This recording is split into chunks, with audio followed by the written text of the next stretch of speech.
அமமுகவும் ஓபிஎஸும் விஜய் பக்கம் போனாங்கன்னா உங்க கதை என்ன? அப்போ அது ஒரு அதிமுக மாதிரியான ஒரு கலர் கிடைக்கும். அம்மா பெயரையும் எம்ஜிஆர் பெயரையும் விஜய் பயன்படுத்துவதற்கு இன்னமும் ஒரு அங்கீகாரம் வந்துவிடும், இன்னமும் ஒரு வலிமை கிட்டும். அதிமுக பாணியில் விஜய் போகிறார் என்ற பேச்சு பரவ வேண்டும்.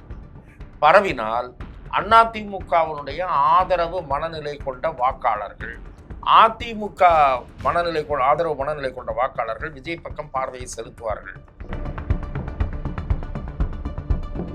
அவருடைய பேச்சில் பார்த்தீங்கன்னா முன்னாள் முதலமைச்சர் செல்வி ஜெயலலிதா பயன்படுத்திய அந்த வார்த்தைகள், அதாவது அது ஐகானிக் வேர்ட் அப்படின்னு சொல்ற மாதிரி, அவர்கள் சொன்னார்களே செய்தார்களா அப்படின்னு கேட்பாங்க ஒவ்வொரு கூட்டத்திலையும். அந்த வார்த்தையை விஜய் நேத்து ஈரோட்டில் முழங்கினாரு. இதெல்லாம் சொன்னாங்களே செஞ்சாங்களா? இவங்க எப்பவுமே இப்படிதான், சொல்றது ஒண்ணு செய்யறது ஒண்ணு. தொட்டதற்கெல்லாம் மத்திய அரசை இழுத்து பேச வேண்டிய அவசியம் விஜய்க்கு கிடையாது. இவர்கள் திசை திருப்ப பார்க்கிறார்கள். அதில் விஜய் எச்சரிக்கையாக இருக்க வேண்டும். கிரிக்கெட் ஸ்டேடியங்களில் தான் நான் அதை பார்த்திருக்கிறேன். சச்சின் சச்சின் கோஷம் போடுவாங்க. அந்த மாதிரி தாவேக்கான்னு கோஷம் போடுறான். விஜய் விஜய் தளபதி, விஜய் தளபதி தளபதி அப்படின்னு கத்திக்கிட்டே இருக்கான், துண்டை வீசிட்டே இருக்கான்.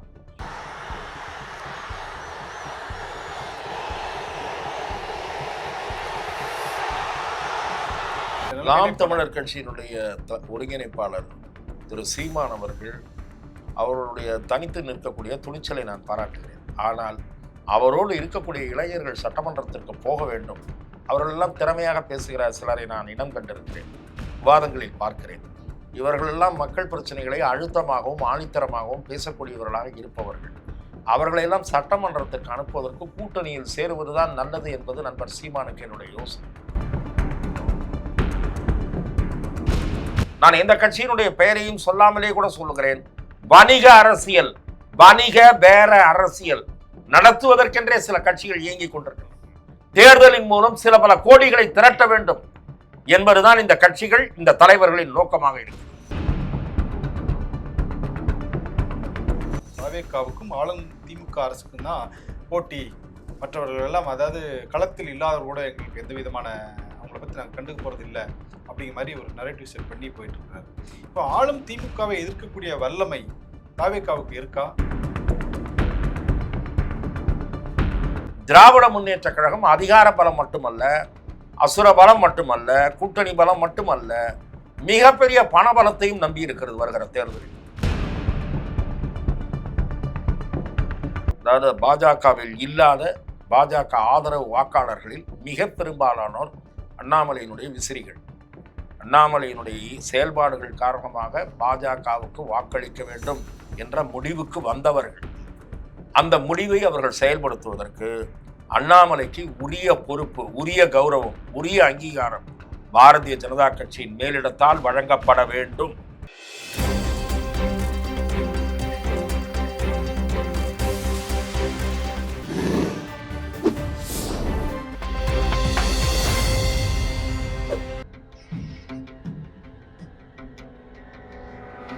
தமிழ் அலை நேயர்களுக்கு வணக்கம்.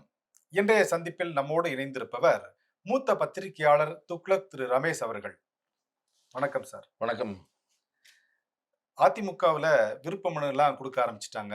அதே மாதிரி திமுகவிலையும் தேர்தல் அறிக்கை தயார் செய்வதற்கு ஒரு குழு அமைச்சிட்டாங்க. தாவேக்கா சார்பில் அங்கங்கே மக்கள் சந்திப்பு மீட்டிங்லாம் போட ஆரம்பிச்சிட்டாங்க. தேர்தல் களம் சூடு பிடிச்சிருச்சுன்னு நினைக்கிறேன். இன்னும் ஒரு 100 நாள் தான் இருக்கு தேர்தல் தேதி அறிவிக்கைக்கு. ஆனால் தேர்தலுக்கான அந்த களம் இன்னும் தெளிவாகவில்லைன்னு நினைக்கிறேன். ஆமா, நிச்சயமாக கூட்டணிகள் இறுதி வடிவம் பெறாததுதான் உங்கள் கேள்விக்கான காரணம். அதிமுகவில் விருப்ப மனு வாங்குவது என்பது எனக்கு கொஞ்சம் வியப்பளிக்கிறது. கூட்டணிகள் இறுதி வடிவம் பெறாத நிலையில விருப்ப மனு வாங்குவது என்பது என்ன காரணத்தினால? நீங்கள் நீண்ட தொலைக்காட்சி அனுபவம் மிக்கவர். நானும் அதிமுகவோட மிக நெருக்கமாக பயணித்து வருபவன். அந்த வகையில் எனக்கு மக்கள் தலைவர் எம்ஜிஆர் அவர்களுடைய காலத்திலும் சரி, புரட்சித் தலைவி அம்மா அவர்களுடைய காலத்திலும் சரி, கிட்டத்தட்ட ஒரு மாதத்திற்கு முன்பு தான், அந்த பிப்ரவரி மாத வாக்கில் தான், ஏப்ரலில் தேர்தல்னா பிப்ரவரியில் தான் மனு வாங்குவாங்க. இப்போ ஒரு டிசம்பர்லேயே வாங்க ஆரம்பிச்சிட்டார். என்ன காரணம்னா, அவர் ஒரு 170 தொகுதி என்னமோ போயிட்டு வந்தார். அதன் பிறகு ஒரு ஸ்டாப் ஆகி போச்சு. இதுக்கு நடுவில் ஓபிஎஸ், டிடிவி எல்லாம் மறுபடியும் ஒன்றுபடணும்னு பேச ஆரம்பிச்சிட்டாங்க. பிஜேபி அந்த கருத்தை வலியுறுத்துறாங்கன்னு வந்தது. இந்த பஞ்சாயத்துக்கு பதில் சொல்றதுக்கு இவர் வந்து டைம் ஆச்சு. கட்சி வலிமை 2வது காட்டிக்கிறதுக்காகவா? ஆமா 2வது கூட்டணி எதிர்பார்க்கப்படுகிற கட்சியில ஒரு பிளவு வந்துருச்சு. பாட்டாளி மக்கள் கட்சியில. அந்த பிளவு செட்டில் ஆகுமான்னு காத்துட்டு இருக்க வேண்டியிருக்கு. ம். தேமுதிக ராஜ்யசபா சீட்டு குடுக்கலன்னு வெளியே போனது இப்பதான் கொஞ்சம் நட்பு கட்சியா மாறிட்டு இருக்கு. ம். ஸோ இந்த கேப்ல பாலிடிக்ஸ் எதுவுமே செய்யாம இருக்கக்கூடாதுன்ற ஒரு கட்டாயத்தின் காரணமா மனு வாங்க தொடங்கினார்களோ? அதிமுக ஒன்றும் துவண்டு விடவில்லை. ம். அதிமுக எழுச்சியாடு தான் இருக்கு அப்படின்னு காட்டுறதுக்காக மனு வாங்க ஆரம்பிச்சாங்க. இப்போ வந்து என்ன காரணம்னா, ஏன் வந்து நீங்க வந்து ஒரு பக்கம் பரப்புரை எல்லாம் நடந்துகிட்டு இருக்கு. தேர்தல் தயாரிக்கிற குழு. ஆனா அரசியல் களம் டல்லா இருக்கேன்னா கூட்டணி இறுதி வடிவம் பெறாததான் காரணம். ம். திமுக கூட்டணி இறுதி வடிவம் பெற்று விட்டது. ம். பெற்ற பிறகும் நீங்கள் நல்லா கவனிக்கணும். திராவிட முன்னேற்றக் கழக கூட்டணியில ஏற்கனவே இருக்கக்கூடிய கட்சிகள், நாங்கள் தொடர்ந்து அந்த அணியில் நீடிக்கிறோம் என்று உறுதிப்படுத்திய பிறகும், ம். திமுக அணியில் சில கட்சிகள் சேரக்கூடும் என்ற பேச்சு வந்திருக்கிறது. சேருவதற்கான வாய்ப்பு இருக்கிறதுன்னு பேச்சு வந்திருக்கு. அப்படி எதுவும் இன்னும் இந்த பக்கம் வராததே வந்து ஒரு குறைபாடு. ம். அத வந்து மாண்புமிகு மத்திய உள்துறை அமைச்சர் அமித்ஷா வந்து பண்ணுவாரா? அப்படின்ற ஒரு பேச்சு தான் இருக்கே தவிர, இங்க தமிழ்நாட்டுல இருக்கிறவங்க கூட அந்த மாதிரி பேச்சு இல்ல. அந்த மாரி இல்ல. இதற்கு காரணம் என்னன்னா, அதிகாரப்பூர்வ சந்திப்பு நடந்ததாக தெரிந்தால் தான் ஓரளவாவது அதிமுகவின் மீது நம்பிக்கை வரும். ம். ஜெயிக்கிற குதிரைன்னு தெரிஞ்சா தான் பந்தயம் கட்டுவாங்க. கண்டிப்பா. அல்லது ஜெயிக்க வாய்ப்புள்ள குதிரைன்னாவது தெரியணும். நீங்க வந்து பாமகவினுடைய அன்புமணி தரப்ப பைஜெயந்த் பாண்டா பார்த்தாரு. இப்ப அவர் அந்த பொறுப்புல இல்ல. இப்ப 3 பேர போட்டிருக்காங்க. ம். இப்ப தேமுதிகவ உள்ள கொண்டு வரணும். என்ன பண்ண போறாங்க? ஒன்றுபட்ட அதிமுகவுக்கு வாய்ப்பு இல்லை என்று எடப்பாடி பழனிசாமி சொல்லிட்டாரு. அப்போ திரு ஓபிஎஸ் அவர்களும், டிடிவி தினகரனும் என்டிஏவில் நீடிக்க வேண்டும் என்ற விருப்பத்தை பாஜக வெளிப்படுத்துது. அதிமுக வெளிப்படுத்தல. ஆக ஒரு 2% 3% அந்த ஓட்டு தேவையில்லை என்று நினைக்கிற அந்த நினைப்பு இருக்கு பாருங்க. ம். அதுவே ஒரு தவறான சிந்தனைன்றேன் நான். அவர்கள் வந்து சென்ற தேர்தல்ல அமமுக 22 சட்டமன்ற தொகுதிகள்ல 2021ல அதிமுக தோற்பதற்கு காரணமாக இருந்தார்கள். இப்ப அதே வலிமையோட அமமுக இருக்கா இல்லையான்றது வேற கேள்வி. ம். ஆனால் அமமுகவும், ஓபிஎஸும் விஜய் பக்கம் போனாங்கன்னா உங்க கதை என்ன? ம். அப்போ அது ஒரு அதிமுக மாதிரியான ஒரு கலர் கிடைக்கும். அம்மா பெயரையும் எம்ஜிஆர் பெயரையும் விஜய் பயன்படுத்துவதற்கு இன்னமும் ஒரு அங்கீகாரம் வந்துவிடும். இன்னமும் ஒரு வலிமை கிட்டும். இப்போ நேத்தி மேடம் ஜெயலலிதான்னு பேசியிருக்காரு ஈரோடு கூட்டத்துல. ஆமா. ஆக அது செங்கோட்டையன் போன பிறகு இந்த ஒரு மாற்று மாதிரி தெரியுது. அதுதான் நான் சொல்றேன். செங்கோட்டையன் போய் அந்த அதிமுக கலாச்சாரத்துல மாரி அப்படியே செங்கோல குடுக்குறாரு. புரட்சித் தலைவி அம்மா அவர்கள் மதுரை மாநாட்டுல எம்ஜிஆருக்கு செங்கோல் குடுத்தாங்க. அதன் பிறகு புரட்சித் தலைவி அவர்களை அழைத்து நடத்துகிற நிகழ்ச்சிகள்ல முன்னாள் அமைச்சர்கள் செங்கோல் வழங்கியிருக்கிறார்கள். இப்போ ஒரு திமுகல முதலமைச்சர் மு.க.ஸ்டாலினுக்கு செங்கோல் வழங்குகிறார்கள். சிம்மாசனம் கொடுத்திருக்காங்களே. அதுதான் இப்ப வெள்ளி சிம்மாசனம் குடுத்திருக்காங்கன்னு வைங்க. எதற்கு சொல்லுகிறேன் என்றால், நீங்க வந்து அந்த 2 கட்சிகள் அந்த பக்கம் போகக்கூடிய வாய்ப்பு இருக்கு. வாய்ப்பு இருக்குன்னும்போது, அப்ப அதிமுகவினுடைய ஓட்டு வங்கி இன்னும் சேதாரமடையும். தீய சக்தி திமுகவுக்கும், தூய சக்தி தாவேகாவுக்கும் தான் போட்டின்றார்ல. ம். அந்த வாதத்தை எதிர்கொள்வதற்கு உங்கள் அணி வலிமையாக இருந்தால் தான் முடியும். ம். அதிமுக கூட்டணி. இல்ல தீய சக்தின்னு முதல்ல இருந்து சொன்ன ஆரம்பிச்சதே அதிமுகவுடைய பொதுச் செயலாளர் இருந்த புரட்சித் தலைவர் எம்ஜிஆர், செல்வி ஜெயலலிதா அவர்கள் தான் திமுகவை நேரடியாக தீய சக்தி அப்படின்னு சொல்லி குறிப்பிட்டாங்க. அதே டயலாக்க இப்ப விஜய் எடுத்து பேசும்போது, அவருக்கான ஒரு ஓட்டு வங்கி உருவாகக்கான வாய்ப்புகள் இருக்கு இல்லையா? இல்ல அதாவது தீய சக்தி என்று சொல்லி அதை மனதில் பதிய வைத்தவர் எம்ஜிஆர். எம்ஜிஆர். அத வந்து பின்னாளில் அம்மா அவர்கள் பயன்படுத்தினார். ஆனா எம்ஜிஆர் தீய சக்தின்னு சொல்ட்டார் அப்படின்னு திரு சோ அவர்கள் கூட சொல்லுவார். எந்த நேரத்துல எம்ஜிஆர் தீய சக்தின்னு சொன்னாரோ, அந்த தீய சக்தின்ற கருத்த தொடர்ந்து பரவிக்கொண்டே இருக்கிறது. அப்படின்னு திரு சோ அவர்கள் ஒரு கூட்டத்துல சொன்னார். அதை நிறுவியவர். அதாவது இந்த கருத்து சரியான கருத்து தான் என்பதைப் போல. நீங்கள் வந்து அவர்களுடைய ஆட்சியில நல்லது நடக்கலையான்னா நடந்திருக்கு. ஆனா ஒரு பேட் இமேஜ். அந்த இமேஜ வந்து அதற்கு காரணம் அந்த கட்சியினுடைய சிலருடைய நடத்தையும் காரணம். ஒரு ரவுடித்தனம், அராஜகம், கட்ட பஞ்சாயத்து. ஒரு சிலர், ஒரு குறிப்பிட்ட கும்பல் மொத்த கட்சியினுடைய இமேஜையும் பாதிக்க வைத்து விட முடியும். திமுகவுல. சும்மா நான் சொல்றேன். மொத்த கட்சியினுடைய இமேஜையும் பாதிக்க செய்ய முடியும். அது ஏன் வந்து எம்ஜிஆர் அவர்கள் விஷயத்திலயோ, செல்வி ஜெயலலிதா விஷயத்திலயோ நடக்கலன்னா, போலீஸுக்கு முழு சுதந்திரம் கொடுத்திருந்தார்கள். அதுதான் முக்கியமான காரணம். நீங்கள் வந்து எனக்கு நன்றாக தெரியும். சென்னை மாநகரத்தில முக்கிய பொறுப்பில இருந்த ஒரு பிரமுகர். அவர் ஒரிஜினல் அதிமுககாரர் அல்ல. அவர் வந்தாரு. அதிமுகவை சேர்ந்த அவர், அன்றைய போலீஸ் கமிஷனரை எதிர்த்து என்றால் அவரை பற்றி குறை கூறுகிற வகையில், அவர் போய் போலீஸ் கமிஷனரோடு வாக்குவாதம் செய்தார். அவர் கடுமையாக அன்றைய முதலமைச்சர் செல்வி ஜெயலலிதா அவர்களால் எச்சரிக்கப்பட்டதோடு, அந்த போலீஸ் கமிஷனராலேயே எச்சரிக்கப்பட்டார். செல்வி ஜெயலலிதாவால் மட்டுமல்ல, அந்த சம்பந்தப்பட்ட கமிஷனராலேயே எச்சரிக்கப்பட்டார். அதுதான் நிலைமை. இதுதான் அதிமுக நடக்கும் வழக்கமா. அதுதான் சொல்றேன். நீங்கள் திராவிட முன்னேற்ற கழகத்துல என்னாச்சு? இன்றைக்கு அதிமுகல இருக்கார் ஒருத்தர். முக்கிய பிரமுகரா இருக்கார். முக்கிய பிரமுகரா ஒரு பெரிய பொறுப்புல இல்ல. அதிமுகல சேர்ந்துட்டார். அவரு சட்டமன்ற உறுப்பினரா இருந்தப்போ போலீஸ் ஸ்டேஷன்ல போய் என்னுடைய ஆதரவாளரை எப்படி கைது செய்யலாம்னு கேட்டு வெளியே அழைச்சிட்டு வந்துட்டார். இரவு நேரத்துல 10 மணிக்கு மேல போய் 9:30 10 மணிக்கு. அமைச்சர் பதவியே அப்புறம் கிடையாது. அப்புறம் கேஸ் போட்டுங்க என்று சொல்லி வெளியே கூட்டு வந்துட்டார். எதற்கு சொல்லுகிறேன் என்றால், அது அம்மா காலத்துல நடந்தது இல்லை. எதற்காக இந்த பின்னணியை நான் சொல்றேன்னா, அந்த நிறுவப்பட்ட அந்த இமேஜ் தீய இருக்கு இல்லையா? சக்திங்களுக்கான அந்த விளக்கம் சொல்றீங்க. அந்த நிறுவப்பட்ட அந்த இமேஜ் இருக்கு இல்லையா? அதை விஜய் இப்போது கையில் எடுப்பதன் மூலம் அதிமுகவினுடைய பிளேஸ தான் பிடிக்க வேண்டும் என்பதும் அவருடைய நோக்கமாக இருக்கிறது. அதிமுக பாணியில் விஜய் போகிறார் என்ற பேச்சு பரவ வேண்டும். பரவினால் அதிமுகவினுடைய ஆதரவு மனநிலை கொண்ட வாக்காளர்கள், அதிமுக ஆதரவு மனநிலை கொண்ட வாக்காளர்கள் விஜய் பக்கம் பார்வையை செலுத்துவார்கள் என்பது அவரது கணக்காக இருக்கலாம். அப்படி பார்வையை செலுத்துவார்களா என்று நீங்கள் கேட்பீர்களானால், அதிமுக கூட்டணி வலிமை அடையாவிட்டால் அதுதான் நடக்கும். வலிமை அடைந்தால் அதிமுக வெற்றி பெறக்கூடிய சூழல் உருவானால், அதிமுகவுக்கு போட்டவர்கள் கட்சிக்காரர்கள் அல்ல நான் சொல்லுவது, ஆதரவு வாக்காளர்கள், அதிமுக ஆதரவு வாக்காளர்கள், எம்ஜிஆர் ஜெயலலிதா இவர்களை எல்லாம் பார்த்து இரட்டைலைக்கு போட்டவர்கள், இது ஜெயிக்கும் அப்படின்ற நம்பிக்கை வந்து அதுக்கு போடுவாங்க. திமுக வேண்டாம், ஏன்னா அவங்க திமுக போட மாட்டாங்க.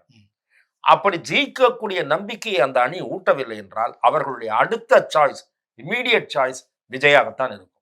விஜயும் அப்படித்தானே சார் மூவ் பண்ணிட்டு இருக்காரு. ஏன்னா இப்போ அவருடைய பேச்சுல பாத்தீங்கன்னா, முன்னாள் முதலமைச்சர் செல்வி ஜெயலலிதா பயன்படுத்திய அந்த வார்த்தைகள், அதாவது அது ஐகானிக் வேர்ட் அப்படின்னு சொல்ற மாதிரி, அவர்கள் சொன்னார்களே செய்தார்களா அப்படின்னு கேட்பாங்க ஒவ்வொரு கூட்டத்திலையும். அந்த வார்த்தையை விஜய் நேத்து ஈரோட்ல முழங்கினாரு. அதுதான் நான் சொல்றேன். மக்களை நோக்கி எழுப்புகிற கேள்வி என்பது இன்றைக்கு பல அரசியல் தலைவர்கள் கடைபிடிக்கக்கூடிய ஒரு உத்தியாகிவிட்டது. மக்கள் பிரச்சனைகள், அந்த மாவட்ட பிரச்சனைகளை அவர் வந்து இப்போ இல்ல, எனக்கு தெரிந்து அவருடைய முதல் பரப்புரையிலிருந்து தொடங்குகிறார். அந்த மாவட்ட பிரச்சனைகள்லாம் தொடுவது என்பதை, அந்த வழக்கத்தை தொடங்கிவிட்டு சில இடங்கள்ல அதை மட்டுமே பேசி முடித்தார். இந்த முறை தான் கொஞ்சம் அரசியல் விரிவாக பேசியிருக்கிறார். இனி வருகிற நாட்களிலும் அவர் அரசியல் விரிவாக பேச வேண்டும். எல்லா பிரச்சனைகளையும் தொட வேண்டும். அதே நேரத்தில் சில பேர் விதண்டாவாதமாக சில பேர் கேட்கிறார்கள், ஏன் அவர் மத்திய அரசை பற்றி எதுவுமே சொல்லவில்லை, மகாத்மா காந்தி திட்டத்தை பற்றி எதுவுமே சொல்லவில்லை. என்ன காரணம்னா, அவர்கள் அவ்வாறு கேட்பதற்கு காரணம் பெரிய குற்றத்தை கண்டுபிடித்தது அல்ல. திமுகவை ஏன் ரொம்ப நேரம் திட்டுறாருன்ற கவலை இவங்களுக்கு. இவங்களுக்கு தான் திமுகவோட அதிக கவலையா இருக்கு. பிஜேபியை திமுக மாதிரி பிஜேபியை திட்டிட்டு வண்டியை ஓட்டணும்னு நினைக்கிறாங்க. அப்படி திட்ட வேண்டிய அவசியம் இல்லை. ஏனென்றால் நடைபெறுவது சட்டமன்ற தேர்தல். ஆகவே சட்டமன்ற தேர்தல் என்பதால் மாநிலம் சார்ந்த பிரச்சனைகள் குறித்து தான் பேச வேண்டும். இன்னும் அழுத்தமாக பேச வேண்டும். இன்னும் பல விஷயங்களை பேச வேண்டும். நான் கூட ஏற்கனவே சொல்லியிருக்கிறேன். அதை வந்து சென்ற கூட்டத்தில் தொட்டு இருக்கிறார். மணலை கொள்ளையடிச்சிருக்காங்க, அடுத்து செம்மண், அதற்கு ஆபத்து காத்திருக்கிறதுன்னு பேசியிருக்காரு. இது ஒரு சரியான பார்வை. அதே போல போதை கலாச்சாரம், இதை விஜய் பேச வேண்டும். ஏனென்றால் பெருமளவுக்கு இளைஞர்கள் அவரை பின்பற்றுகிறார்கள். அவர்களை எச்சரிப்பது போலவும் இருக்கும், இந்த அரசாங்கத்தை சாடியது போலவும் இருக்கும். ஆகவே இப்படி இன்னும் மக்கள் சார்ந்த பிரச்சனைகள் அதிகம் இருக்கின்றன. குறிப்பாக தமிழக அரசு, அதன் செயல்பாடுகள் காரணமாக மக்கள் பாதிக்கப்படுகிற பிரச்சனைகள், அவற்றைத்தான் அதிக முக்கியத்துவம் கொடுத்து பேச வேண்டுமே தவிர, இவர்கள் சொல்கிறார்கள் என்பதற்காக தொட்டதற்கெல்லாம் மத்திய அரசை இழுத்து பேச வேண்டிய அவசியம் விஜய்க்கு கிடையாது. இவர்கள் திசை திருப்ப பார்க்கிறார்கள். அதில் விஜய் எச்சரிக்கையாக இருக்க வேண்டும் என்று நான் கேட்டுக்கொள்கிறேன். நேத்து ஈரோட்டில் பேசும்போது கூட விஜய் வந்து ஒரு விஷயத்த பகிரங்கமா சொல்றாரு. உங்களுக்கு பயம் இல்லை பயம் இல்லைன்னு சொல்றீங்களே, அப்புறம் என்னை பத்தி ஏன் என்னை பத்தியே பேசிட்டு இருக்கீங்க அப்படிங்கிற ஒரு வார்த்தை சொல்றாரு. அப்படிலாம் பார்த்து எடுக்கும்போது பார்த்தீங்கன்னா, திருவண்ணாமலையில இளைஞர் மாநாடு நடக்குது. அடுத்தடுத்த மாநாடுகள் நெறையா அ திமுக பிளான் பண்ணியிருக்காங்க. இதெல்லாம் விஜய பார்த்து ஒரு பயம் வந்த மாரி நம்ம எடுத்துக்கலாமா எப்படி? திராவிட முன்னேற்றக் கழகம் 4 மண்டலங்களில் இளைஞரணி மாநாடு நடத்துவது விஜய்க்காக மட்டும்தான். இல்ல இது ஒரு வழக்கமான சம்பவமா வழக்கமான மாநாடுகள் அல்ல. தேர்தல் நெருக்கத்தில் இந்த மாநாடுகள் நடத்துவது ஏன்?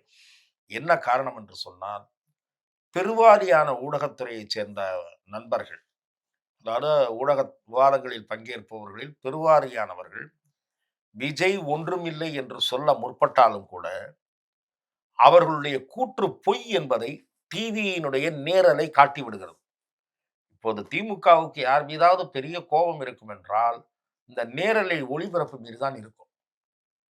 அதை இப்போ அதிமுகவுக்கும் ஓரளவுக்கு இந்த எரிச்சல் வர ஆரம்பித்து விட்டது. ஏன் பொழுதன்னைக்கும் விஜயை காட்டிக் கொண்டிருக்கிறீர்கள் என்று திமுக பிரமுகரும் கேட்கிறார், அதிமுக பிரமுகரும் கேட்கிறார். நான் விஜய் ஒளிபரப்பு முடிந்தவுடன், பேச்சு ஒளிபரப்பு முடிந்தவுடன், அந்த பேச்சின் மீது கருத்து கேட்பார்கள். பத்திரிகையாளர்கள், அரசியல்வாதிகளிடம் கருத்து கேட்பார்கள். அவ்வாறு என்னிடம் கருத்து கேட்கிற போது, அதற்கு முன்பு கருத்து கூறுகிறவர்களுடைய கருத்துக்களையும் நான் பார்த்துக் கொண்டிருக்கிறேன். விஜய்க்கு ஒரு ஸ்ட்ரென்த்தும் கிடையாது. நீங்கள்லாம் தான் டிவியில அவரை காமிச்சு பெரிய ஆளா ஆக்குறீங்க. உங்களுக்கு புரியுதுங்களா உங்களுக்கு? விஜய்க்கு ஒரு ஸ்ட்ரென்த்தும் கிடையாது. டிவியில தான் காமிச்சு பெரிய ஆள் ஆக்குறாங்க. ஒரு ஸ்ட்ரென்த்தும் கிடையாதுன்றவரை நீங்க ஜஸ்ட் கடந்து போயிடுங்களேன். விஜயும் கேட்கிறாரு. அதுதான் நான் கேட்கிறேன். அவர் கேட்பது சரியான கேள்வின்றேன். நீங்க கடந்து போயிடுங்களேன். ஏன் அவருக்கு ஒரு அரசியல் புரிதல் கிடையாது. அவருக்கு ஒரு செல்வாக்கும் கிடையாது. ரசிகர்கள் விசிலடிப்பவர்லாம் ஓட்டு போட்டு ஆட்சி மாற்றம் ஏற்படாது.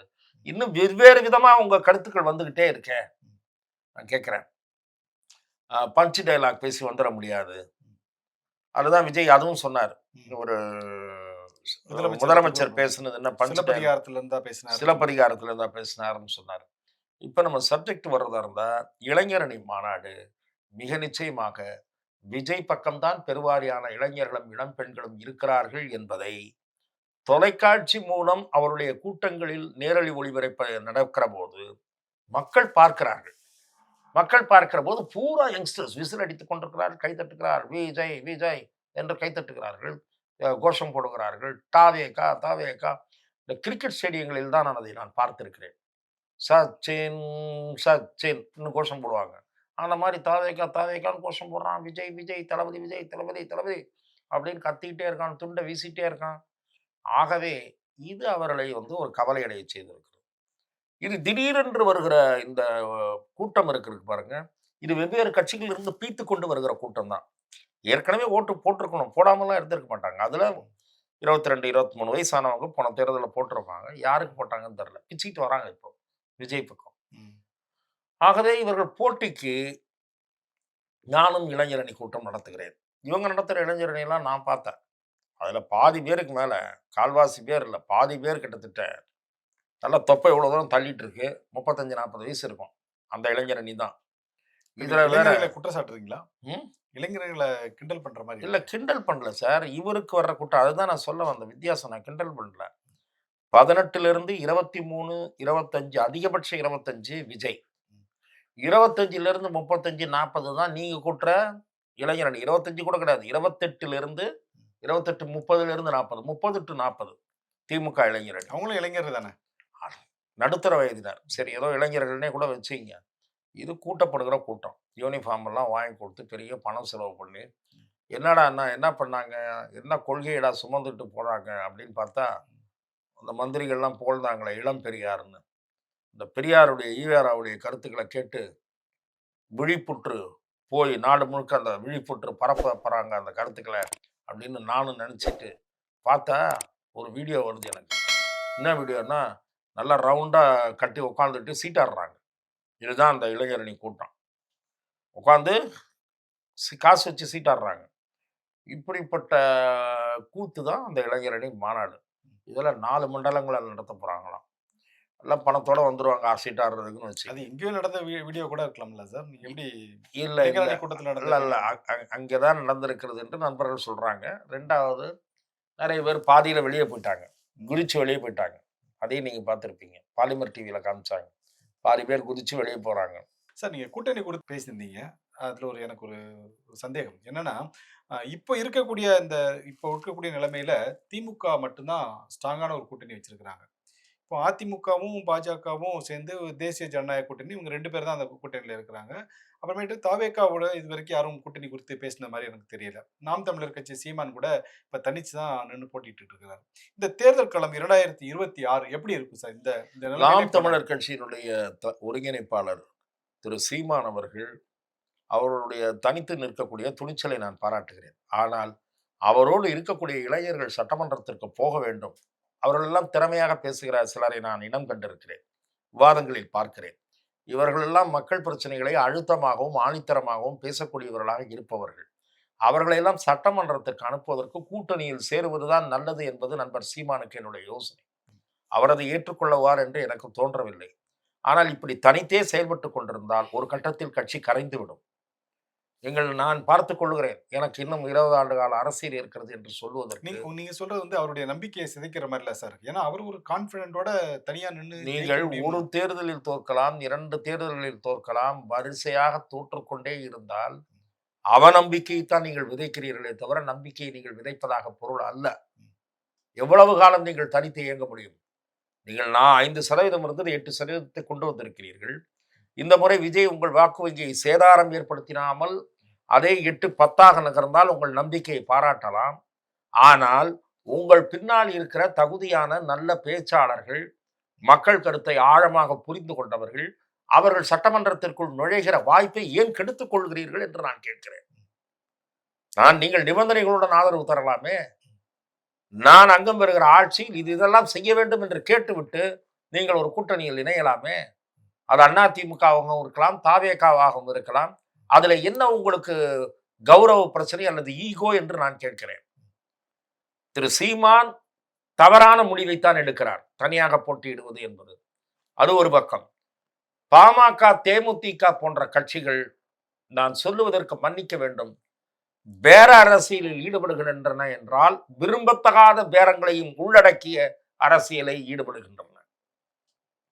இன்று வரை ஒரு முடிவெடுப்பவர்கள் தீர்மானமாக இன்னென்ன காரணங்களால் நாங்கள் இந்த அணியில் தான் இருப்போம் அல்லது இருக்க மாட்டோம் என்று சொல்ல வேண்டும். அப்படி இல்லாமல் திமுகவோடும் நாங்கள் பேசுவோம், அதிமுகவோடும் நாங்கள் பேசுவோம் என்பது ஒரு கட்சியினுடைய அணுகுமுறையாக இருக்குமானால் உங்களிடம் என்ன கொள்கை இருக்கிறது என்று நான் கேட்கிறேன். ஆட்சியில் இருக்கிற கட்சி சரியில்லை என்று நீங்கள் கருதுகிறீர்கள் என்றால் அந்த கட்சிக்கு நேர் எதிர்நிலையில் இருக்கக்கூடிய கட்சிகளிடம்தான் பேச வேண்டும். ஆட்சியில் இருக்கிற கட்சி சரியில்லை என்று தினந்தோறும் அறிக்கை விட்டுக் கொண்டே அந்த கட்சியுடன் ஒரு கட்சியோ ஒரு அணியோ ரகசிய பேச்சுவார்த்தையில் ஈடுபடுமானால் அதற்கு குறைந்தபட்ச நாகரிகம், அரசியல் நாகரிகம், கொள்கை, தார்மீக தகுதி எதுவுமே இல்லை என்றுதான் பொருள். ஆகவே அதுதான் இன்றைக்கு நடந்து கொண்டிருக்கிறது. நான் எந்த கட்சியினுடைய பெயரையும் சொல்லாமலே கூட சொல்லுகிறேன். வணிக அரசியல், வணிக பேர அரசியல் நடத்துவதற்கென்றே சில கட்சிகள் இயங்கிக் கொண்டிருக்கின்றன. தேர்தலின் மூலம் சில பல கோடிகளை திரட்ட வேண்டும் என்பதுதான் இந்த கட்சிகள், இந்த தலைவர்களின் நோக்கமாக இருக்கிறது. சில சீட்டுகள் வெற்றி பெற்றால் பரவாயில்லை, அது கூடுதல் லாபம். சீட்டுகளை விற்பனை செய்கின்ற கட்சிகளும் இருக்கின்றன. இப்படிப்பட்ட ஒரு கேடான அரசியல் சூழல் தான் தமிழக தேர்தல் களத்தில் கடந்த சில ஆண்டுகளாக நாம் பார்த்து கொண்டிருக்கிறோம். கடந்த 10 ஆண்டுகளுக்கு மேலாக நாம் பார்த்து கொண்டிருக்கிறோம். இப்படிப்பட்டவர்கள் முன்னால சீமான் எவ்வளவோ மேன்மை இல்லை சார். நான் அவர் குறித்த விமர்சனங்களும் இருக்கின்றன. அந்த விமர்சனங்களுக்குள் தரவுகள், ஆதாரங்கள் இல்லாமல் நான் போக விரும்பவில்லை. சரி சார். இப்போ தாவேகா ஒவ்வொரு மேடையிலும் ஒரு நரேட்டிவ் செட் பண்ணி வச்சிருக்காங்க. தாவேகாவுக்கும் ஆளும் திமுக அரசுக்கும் தான் போட்டி. மற்றவர்கள் எல்லாம், அதாவது களத்தில் இல்லாதவர் கூட எங்களுக்கு எந்த விதமான அவங்கள பத்தி நாங்கள் கண்டுக்க போறது இல்லை அப்படிங்கிற மாதிரி ஒரு நரேட்டிவ் செட் பண்ணி போயிட்டு இருக்கிறாரு. இப்போ ஆளும் திமுகவை எதிர்க்கக்கூடிய வல்லமை தாவேகாவுக்கு இருக்கா? ஜெயிக்கான வாய்ப்புகள் இருக்கா? தாவேகாவுக்கு அது சந்திக்கக்கூடிய பிரச்சனையாக நான் எதிர்நோக்குவது, அந்த கட்சி தேர்ந்தெடுத்து நிறுத்துகிற வேட்பாளர்கள் தடம் மாறாதவர்களாக, நிறம் மாறாதவர்களாக, பற்றுறுதியோடு இருக்கக்கூடியவர்களாக, இயக்கப்பற்று, தலைவர் மீது பற்று, இவற்றில் மிக உறுதியாக இருப்பவர்களாக இருக்க வேண்டும். அதே போல ஆங்காங்கே தேர்தல் பொறுப்பாளர்களாக இருப்பவர்கள், அவர்களும் 200% அசைத்து பார்க்க முடியாதவர்களாக இருக்க வேண்டும். இந்த 2 விஷயங்களும் அந்த கட்சிக்கு ஒரு சவாலாக இருக்கும் என்று நான் பார்க்கிறேன். ஏன் சவாலாக இருக்கும் என்று நான் கருதுகிறேன் என்றால், திராவிட முன்னேற்றக் கழகம் அதிகார பலம் மட்டுமல்ல, அசுர பலம் மட்டுமல்ல, கூட்டணி பலம் மட்டுமல்ல, மிகப்பெரிய பணபலத்தையும் நம்பி இருக்கிறது வருகிற தேர்தலில். பல்வேறு தொகுதிகளில் பணப்பட்டுவாடாவுக்கு அவர்கள் தயாராகி விட்டார்கள் என்று பல நண்பர்கள், விவரம் தெரிந்த நண்பர்கள் கூறுகிறார்கள். இந்த பணம் தேர்தலிலே வாக்குகளை வாங்குவதற்காக மட்டுமல்ல, எதிர்க்கட்சியினுடைய வலிமையான தாவேகா மட்டுமல்ல, எதிர்க்கட்சிகளுடைய வலிமையான நிர்வாகிகளை வளைப்பதற்கும் இந்த பணம் ஒரு அஸ்திரமாக பயன்படுத்தப்படும் என்று மிக உறுதியாக என்னால் சொல்ல முடியும். அப்படிப்பட்ட அந்த பணம் பெரும் தொகைக்கு முன்னால் மயங்காதவர்களாக இருக்க வேண்டும். அதிமுகவையே சிறிய தேர்தல்களில் விலைக்கு வாங்குகிறார்கள். உள்ளாட்சி தேர்தல்களில், சட்டமன்ற தேர்தலில் கொஞ்சம் கஷ்டம். ஏனென்றால் கொஞ்சம் விழிப்புணர்வோடு மாவட்ட செயலாளர்களும் இருப்பார்கள், வேட்பாளர்களும் பெரும்பாலும் விழிப்போடு இருப்பார்கள். ஆகவே அங்கே விலை பேசுவது கடினம். முடியாது என்று சொல்லவில்லை, கடினம். ஆனால் இவர்களை விலை பேசுவது எளிது என்ற பேச்சு பரவுகிறது. இதை ஆரம்ப நிலையிலேயே விஜய் உன்னிப்பாக கண்காணிக்க வேண்டும். இந்த விஷயத்தில் கூடுதல் கவனம் செலுத்த வேண்டும். விஜய் கட்சியினுடைய மிக முக்கியமான நிர்வாகி ஒருவர் என்னோடு பேசும்போது கூட நான் இதை பற்றி குறிப்பிட்டேன். உங்களுடைய ஆட்களை விலைக்கு வாங்கலாம் என்று கூட திமுக கருதக்கூடும், முயற்சிகளில் இறங்கக்கூடும். திமுக அத்தகைய விஷயங்களில், அதாவது எது எதெல்லாம் முறை தவறிய விஷயங்களோ அதிலே அனுபவம் உள்ள கட்சி என்று நான் பேசிக்கொண்டிருந்த போது சொன்னேன். ஆகவே இது விஜய் கட்சி வருகிற தேர்தல் சமயத்தில் எதிர்நோக்கக்கூடிய ஒரு முக்கியமான சவாலாக இருக்கும் என்று நான் பார்க்கிறேன். தாவேக்காவில் விஜய் தவிர ஒரு சிலர் மட்டும்தான் அறிமுகமான முகங்கள். மற்றபடி புதுசா ஒரு மாவட்ட செயலாளர் இருக்கட்டும், இல்ல உயர் பதவியில் இருக்கக்கூடியவங்க கூட மக்களோட அவ்வளவு ஒரு அனுசரணையா போகக்கூடியவங்களோ இல்ல அறிமுகமானவங்களோ கிடையாது. இப்போ புதுசா சேர்ந்திருக்க செங்கோட்டையன், நாஞ்சில் சம்பத் ஒரு சிலர் தவிர மற்றபடி எல்லாருமே அறிமுகம் இல்லாதவங்க. இவரை வைத்துக்கொண்டு எப்படி அவர் களத்துல ஜெயித்து இவர்களை மற்றவர்கள் அறிமுகம் இல்லாதவர்கள் என்ற நிலையில் இருப்பதற்கு காரணமே கூட தாவேகாவினுடைய செயல்பாடுகள் தான். நீங்கள் கட்சி ஆரம்பித்து கிட்டத்தட்ட 1.5 ஆண்டுகள் ஆகிவிட்டன. நீங்கள் பல மட்டங்களில் பொதுக்கூட்டங்கள் நடத்தி இருக்க வேண்டும். விஜய் மட்டும்தான் திரும்ப திரும்ப வெளியே பேசுகிறார். இப்போது திரு நாஞ்சில் சம்பத் இணைந்த பிறகு 2-3 கூட்டங்களில் பேசியிருப்பதாக நான் அறிகிறேன். நான் என்ன சொல்கிறேன், தாவேகாவினுடைய தலைமை கழக நிர்வாகிகளில் இருந்து செய்தி தொடர்பாளர்கள் வரை நல்ல பேச்சாளர்கள் இருக்கிறார்கள். இவர்கள் தமிழகம் முழுவதும் சென்று கூட்டங்களில் பேச வேண்டும். இப்போதல்ல, இது காலம் கடந்த முயற்சி. இப்போது தேர்தல் நேரம் செய்வார்கள். நான் சொல்வது கடந்த ஓராண்டாக செய்திருக்க வேண்டும். அப்படி செய்திருந்தால் தாவேகாவினுடைய மாவட்ட செயலாளர் யார், நகர செயலாளர் யார், ஒன்றிய செயலாளர் யார் என்பதெல்லாம் மக்களுக்கு நன்றாக அறிமுகமாகி இருக்கும். அவர்களும் தேர்தல் அரசியலில், கள அரசியலில், அன்றாடம் நடைபெற வேண்டிய அரசியலில் முழு அனுபவம் பெற்றிருப்பார்கள். அவ்வாறு அனுபவம் பெறாமல் இருப்பதற்கும் தாவேகாவினுடைய மாவட்ட செயலாளர்கள் யார் என்று நாமெல்லாம் கேட்கக்கூடிய நிலையில் இருப்பதற்கும் காரணம் வெளியில கூட்டங்கள் நடைபெறாததுதான். பொதுக்கூட்டங்களோ செயல் வீரர் கூட்டங்களோ இவையெல்லாம் நடைபெற வேண்டும். எப்போதாவது தாவேகா நிர்வாகிகள் சம்பந்தப்பட்ட புகைப்படங்களை நான் பத்திரிகையில் பார்க்கிறேன், இல்லை பேனரில் பார்க்கிறேன் என்றால், எப்போது பார்க்கிறேன் என்றால், தாவேகா நிர்வாகி வீட்டு திருமணம், புசி ஆனந்த் வருகிறார், ஆரவ் அர்ஜுனா வருகிறார், இதல்ல கட்சி. ஆகவே இதையும் தாண்டி கட்சி இருக்கிறது. இதுவும் தொண்டர்களுடைய வீட்டு சுகதுக்கங்களில் பங்கெடுப்பதும் ஒரு நிகழ்வுதான். ஆனால் இதை தாண்டி மக்களோடு தொடர்பில் இருக்க வேண்டும்.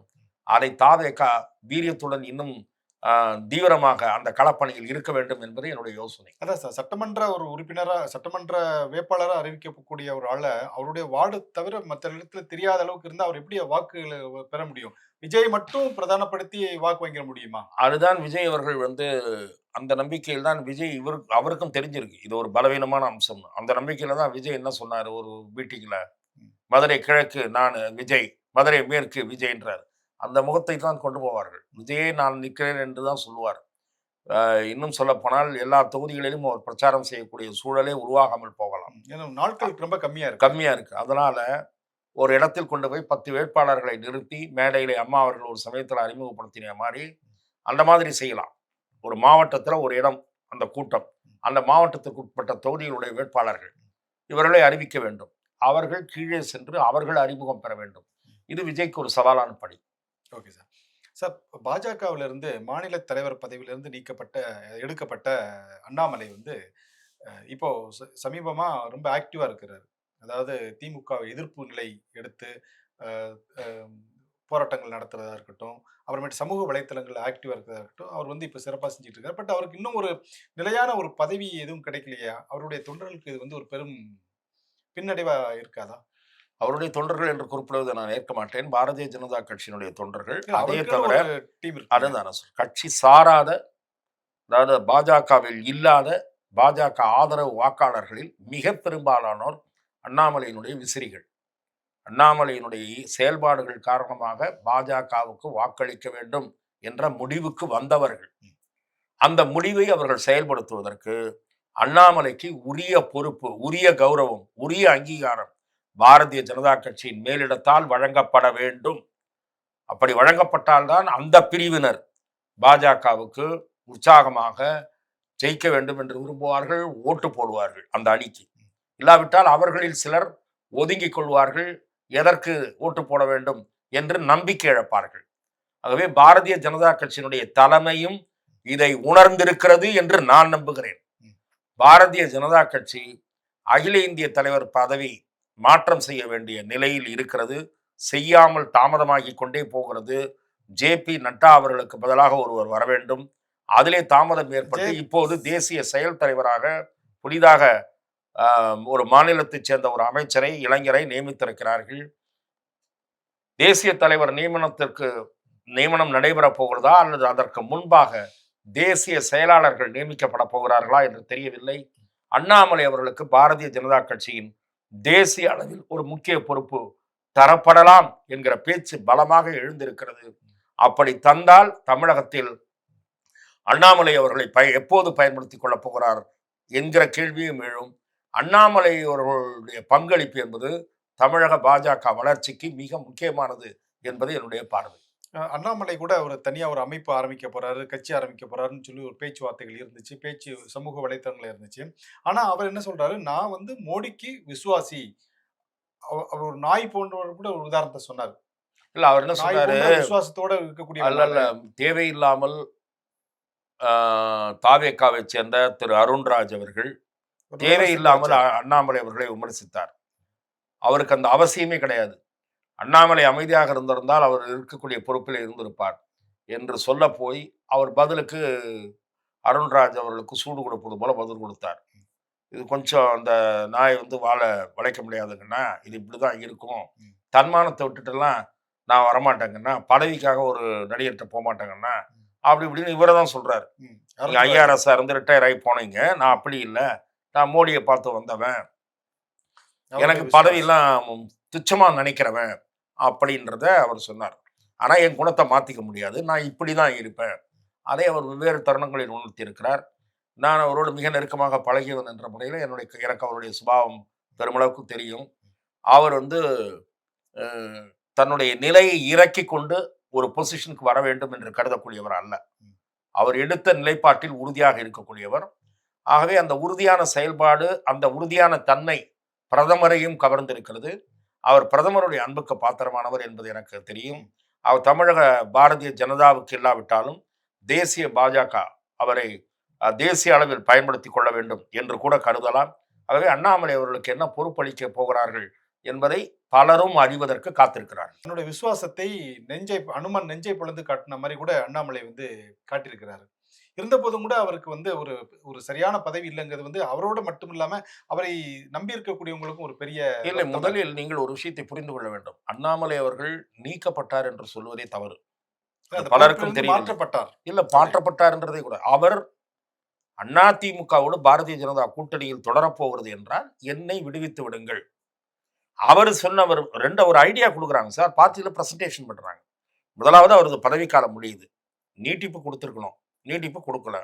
டாக்டர் தமிழிசைக்கு நீட்டிப்பு கிடைத்திருக்கிறது, அதற்கு முன் இருந்த ஒரு தலைவருக்கும் கிடைத்திருக்கிறது. இவர் ஒரு ஸ்டாண்டு, எலெக்ஷனுக்கு முன்னாடி பார்ட்டி ஒரு ஸ்டாண்ட் எடுக்குது.